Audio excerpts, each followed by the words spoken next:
তো চল আজকে আমরা সেলফ কেয়ার সেশন করি।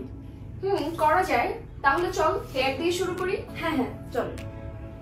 তোর চুলগুলো তো অনেক হেলদি আর সফট। দোস্ত আমার চুল একদমই পড়ে না, বিকজ আমি ইউজ করি হচ্ছে সেসা হার্বাল হেয়ার অয়েল।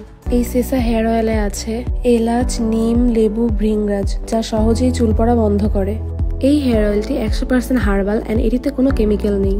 এই হেয়ার অয়েলটির বেনিফিটসগুলো হলো এটি চুল পড়া কমায়, নতুন চুল গজাতে সহায়তা করে অ্যান্ড চুলকে করে নরম, ঘন এবং প্রাকৃতিকভাবে উজ্জ্বল। আমার তো অনেক বেশি হেয়ার ফল হতো, এখন হেয়ার ফল একদমই হয় না। এই হেয়ার অয়েলটি চুলে অ্যাপ্লাই করা অনেক ইজি, বিকজ অ্যাপ্লিকেটর দিয়ে সহজে মাথায় তেল দেওয়া যায়। অয়েলটি অ্যাপ্লাই করার 1 থেকে 2 ঘন্টা পরে শ্যাম্পু করে ফেলতে হয়। এই শ্যাম্পুটি 100% হার্বাল। এই সেসা এন্টি হেয়ার ফল শ্যাম্পুটিতে আছে পেঁয়াজ ও ভিংরাজ। আমার তো অনেক বেশি হেয়ার ফল হতো অ্যান্ড এই শ্যাম্পু অ্যান্ড হেয়ার অয়েলটি ইউজ করার পর থেকে আমার হেয়ার ফল অনেকটা কমে গেছে। এই এন্টি হেয়ার ফল শ্যাম্পুটিতে অনিয়ন সহ 6টি হার্বস আছে অ্যান্ড এই সেসা হেয়ার অয়েল সব চুলের জন্য উপযোগী।